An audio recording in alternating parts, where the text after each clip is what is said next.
सुजनपुर नामक एक जंगल रे दुई जन स्वामी स्त्री तांक पुओ गोलू सहित रहुथिले।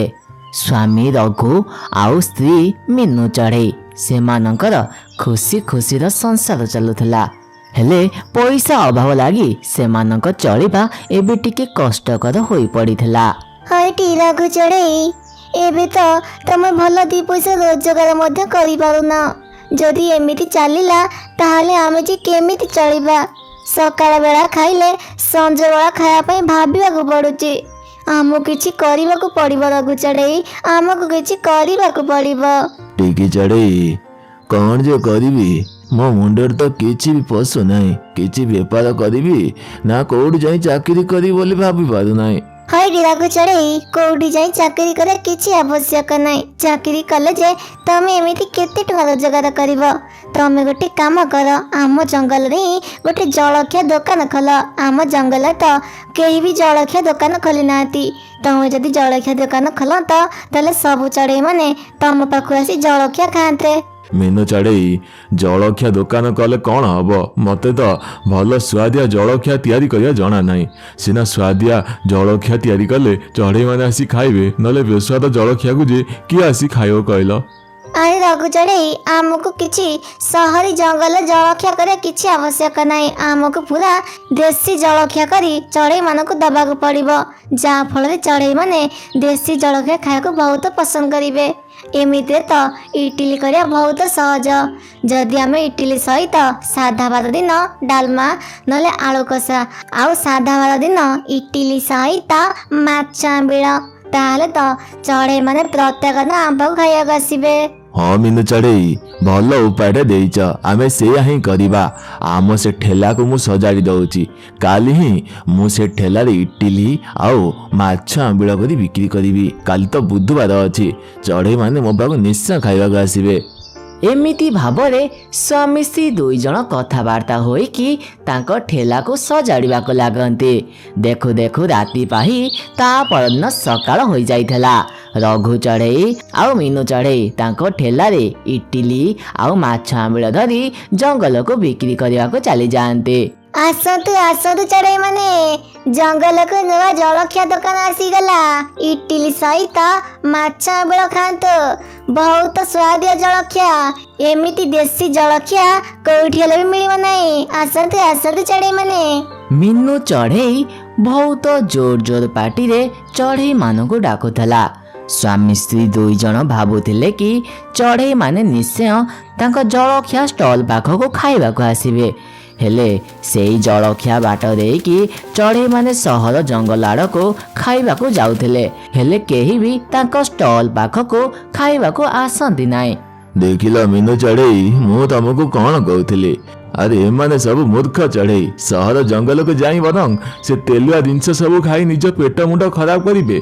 हेले आम पाखरे ए देसी सुआदिया खाया खाया को तांको टिके भेले मन हबो नाई। बेकार आमे एते टका खर्च करिकी एते सब जिनस तैयारी कले हेले देख केही भी आम पाखक आसु नांती। रघु चढ़ई तमे जमा हेले भी मन दुख कर नाई। देखिबो आम परिश्रमर फल आमको निश्चय मिलिबो।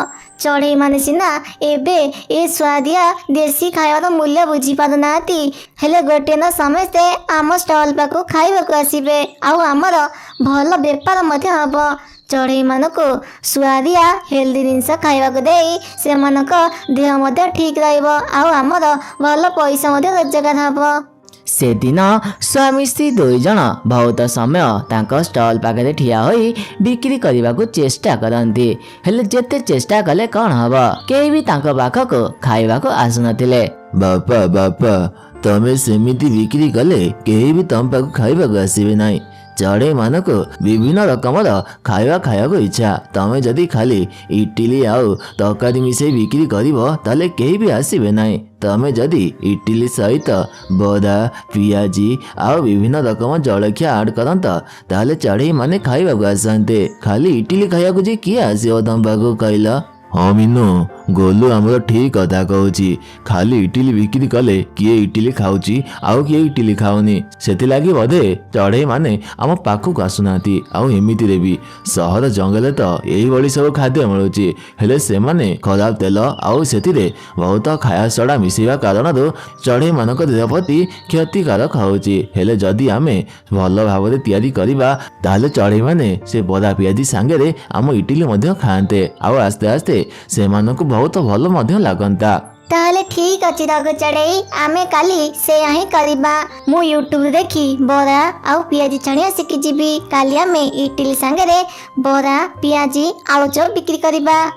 ମିନୁ ଚଢ଼େଇ ୟୁଟ୍ୟୁବରେ ଦେଖି ବରା ପିଆଜି ଚପ ଉପମା ଆଉ ଇଟିଲି ତିଆରି କରିକି ରଖିଲା। ଆଉ ସକାଳୁ ସକାଳୁ ତାଙ୍କ ଷ୍ଟଲରେ ରଖିକି ବିକ୍ରି କରିବାକୁ ନେଇଗଲେ।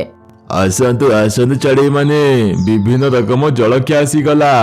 ଚପ ଇଟିଲି ବରା ଆଉ ଉପମା, ଆସନ୍ତୁ ଆସନ୍ତୁ ନିଜ ମନ ପସନ୍ଦ ଜଳଖିଆ ଖାଇଯାଆନ୍ତୁ।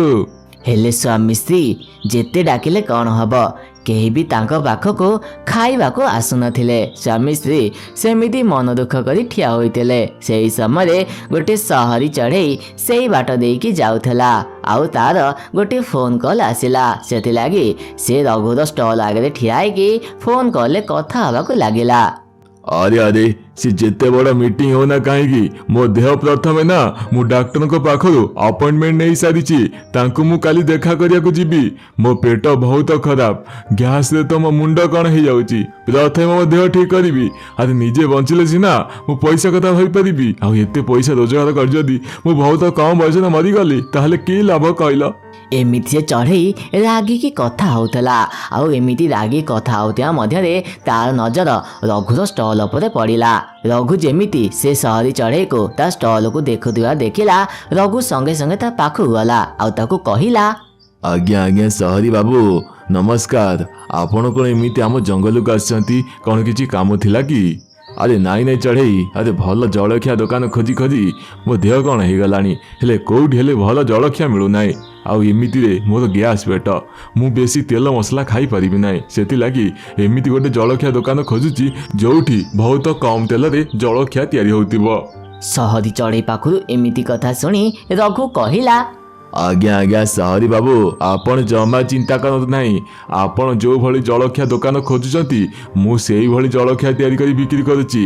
ଆରେ ମୁଁ ତ ବେଶୀ ତେଲ ମସଲା ପକାଉନାହିଁ। ଆଉ ଯଦି ବି ଆପଣ ତେଲ ମସଲା ଜମା ବି ଖାଇବାକୁ ଚାହୁଁନାହାନ୍ତି ତାହେଲେ ଗୋଟେ କାମ କରନ୍ତୁ, ଆପଣ ଉପମା ଖାଆନ୍ତୁ। ଉପମା ସହିତ ମାଛ ବେସର ବହୁତ ସୁଆଦିଆ ଲାଗିବ।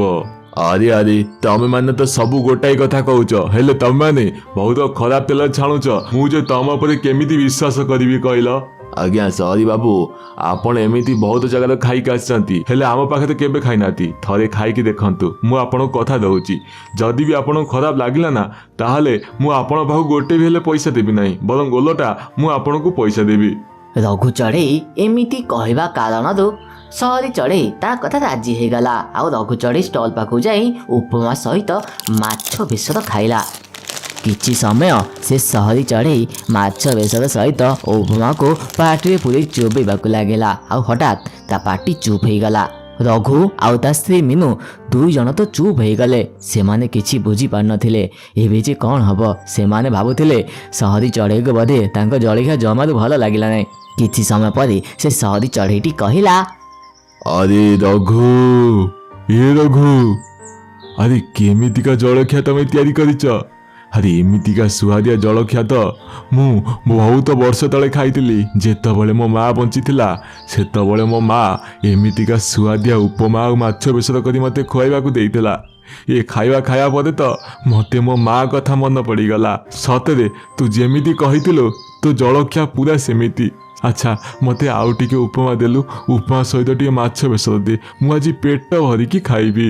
ଏମିତି କଥା ଶୁଣି ରଘୁ ଆଉ ମିନୁ ତ ବହୁତ ଖୁସି ହେଇଗଲେ। ଆଉ ସଙ୍ଗେ ସଙ୍ଗେ ସେ ସହରୀ ଚଢ଼େଇକୁ ଆଉ ଥରେ ଉପମା ଆଉ ମାଛ ବେସର ଖାଇବାକୁ ଦିଅନ୍ତି। ସହରୀ ଆଉ ଖାଇ ବହୁତ ଖୁସି ହେଇଯାଏ। ଆରେ ରଘୁ, ଆରେ ତୋ ଜଳଖିଆ ତ କେତେ ସୁଆଦିଆ ଲାଗୁଛି। ଆଉ ବହୁତ କମ୍ ତେଲ ମସଲା ତୁ ତିଆରି କରୁଛୁ। ତଥାପି ମଧ୍ୟ ଚଢ଼େଇମାନେ ତୋ ପାଖକୁ କାହିଁକି ଖାଇବାକୁ ଆସୁନାହାନ୍ତି? आज्ञा सहरी बाबू आपण तो जानी ए गाँवली चढ़ई मैंने सहरी जंगल खाया खाया को भारी पसंद करछंती घर खाया तो तांको टिके बेले पसंद आसुना से लगी केही भी आम पाखु खाइबा आसुना बरं से माने सहर जंगल खाया खाई निज पेट मुंड खराब करछंती हेले आम पाखु भल खाया खाया को तांको टिके बेले इच्छा हो नाई। बुझिलो रघु तू जमा चिंता करू नाई मो पाखे बहुत चढ़ई माने काम करछंती मो कंपनी रे मु तांको कहबी तो पाखु आसी खाइकी जिबे कम से कम 20 ରୁ 30 चढ़ई डेली आसी तो पाखु खाइकी जिबे। एमिति कथा शुणी रघु आ मीनू बहुत खुशी हो गले। सतरे सहरी बाबू आज्ञा 30 चढ़ई आसी खाइबे ताहले तो हमर भल बेपार हबो से माने खाइला परे आस्ते आस्ते हम जंगल चढ़ई माने मध्य आम बाबू खाइबाक आसीबे। या परे से सहरी चढ़ई खुशी होई रघु को किछि पैसा देला आउ सेठारु चलीगला। सेइन ठारु सेमानक बेपार धूमधाम चलिबाकु लागिला आउ बेपार करी सेमाने बहुत भल पैसा रोजगार कले।